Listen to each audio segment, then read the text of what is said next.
The calendar may still say summer, but many people are ahead of their time already and suffering from fall allergies. Dr. Chitra Dinakar is a pediatric allergist with Children's Mercy Hospital. Welcome to the show. Thank you. What are the allergens right now that are a big issue for folks out there? It's the fall. So as you know, ragweed and all the weeds are a big problem. There's also some mold in the air when it's moist and humid. You can find mold there. So really the weeds, pollen, and the molds are the problem now. Okay, there are over-the-counter treatments that can help provide some relief. What do you recommend? Well, we start first with just getting the mucus out of the sinuses. So as you can see, this is the normal nose. If I were to slice your face, I don't want to do that. And you can see how bad it looks here, all the mucus and the swelling and inflammation. So you want to flush the sinuses and the nose and clear it so it can drain. And one way of doing that is to use these nasal rinses.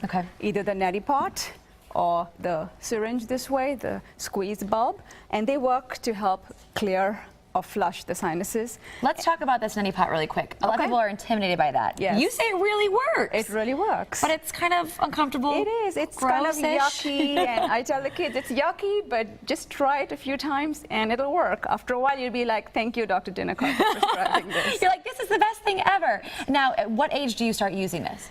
I think kids are not very comfortable using it, so probably middle school, high school kids, though I do have a 7-year-old who will do it. And so the younger ones don't like the idea of water going up their nose, but the older ones will do it, and then, of course, adults will certainly do it. Okay, and is this an option as well for kids? It's similar. They could squeeze it. It just depends on what one likes. Okay, now we have also medication as well. Yes, so after you flush the sinuses, then there is still sneezing, itching, drainage. So antihistamines, like the cetirizine, that's a generic name for Zyrtec, then decongestants like phenylephrine, fexofenadine, non-sedating, loratadine or Claritin or Alavert, Benadryl, chlorpheniramine. There are many antihistamine products over the counter that can be used. Are there any common mistakes that folks use in terms of how often they use the medication? Great question. Yes. Sometimes people don't read the labels, so they think that if they use Allegra or fexofenadine, then they can also add Tylenol cold and sinus because that's for cold. You know, they confuse it and they're over adding the same ingredients and causing side effects. Which we do not want that. We do not want that. How do you find the right one for you? Well, one way is to, of course, read good articles, ask your doctors, but you can start with safe ones like either Benadryl once a day or something like Zyrtec or Allegra once a day. And then if you're thinking of building up and your allergies are not responding to that, you probably need to seek your doctor's opinion. So is that the point when it's like, call up the doctor? Yes. That's the point we need to go in and have an expert like yourself to give us some help. And to find out what causes your allergies too, that would be helpful. And is it usually a simple process to figure out what is wrong with you? Yeah, it's taking a good history and then doing skin testing or blood testing. And the blood testing sounds scary and the skin testing sounds scary, but it's really just scratches with a plastic pointy thing. It's not even a needle. So it's just like a cat scratching you, a friend scratching you. It's not a big deal. Or a friend. A really mean friend. Or just a friend in school.